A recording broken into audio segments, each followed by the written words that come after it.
अर्थसंकल्प म्हणजे नवीन बाटलीमध्ये जुनीच दारू.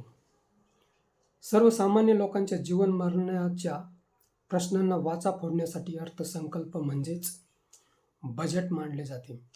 2026-27 साठीचे बजेटमध्ये असे कोणते तीर मारले ज्यामुळे सामान्य गरिबांच्या प्रश्नांना वाचा फुटेल किंवा त्यांची चूल पेटेल?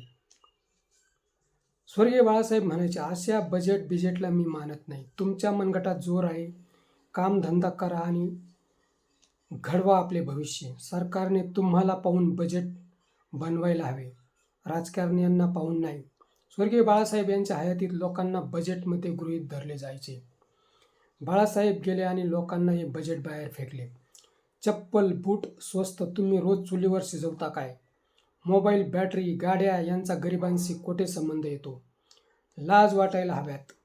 गॅस, शेगडी, अन्नधान्य, रोजगार, अन्नधान्य उत्पादक शेतकरी व त्यांची साधने यांना अर्थसंकल्पात स्पर्शसुद्धा झाला नाही.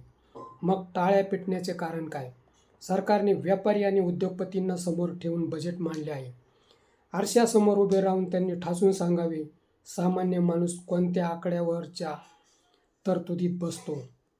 गरिबाला साधे टॅक्समध्ये सुद्धा सवलत मिळाली नाही. अदानी सारख्यांच्या कर्ज व मालमत्तांना बजेटमधून विशेषतः सलामी दिलेली आहे. मित्र, हा व्हिडिओ कसा वाटला ते कमेंट बॉक्समध्ये सांगा व ॲक्शन मराठी चॅनलला सबस्क्राईब करा.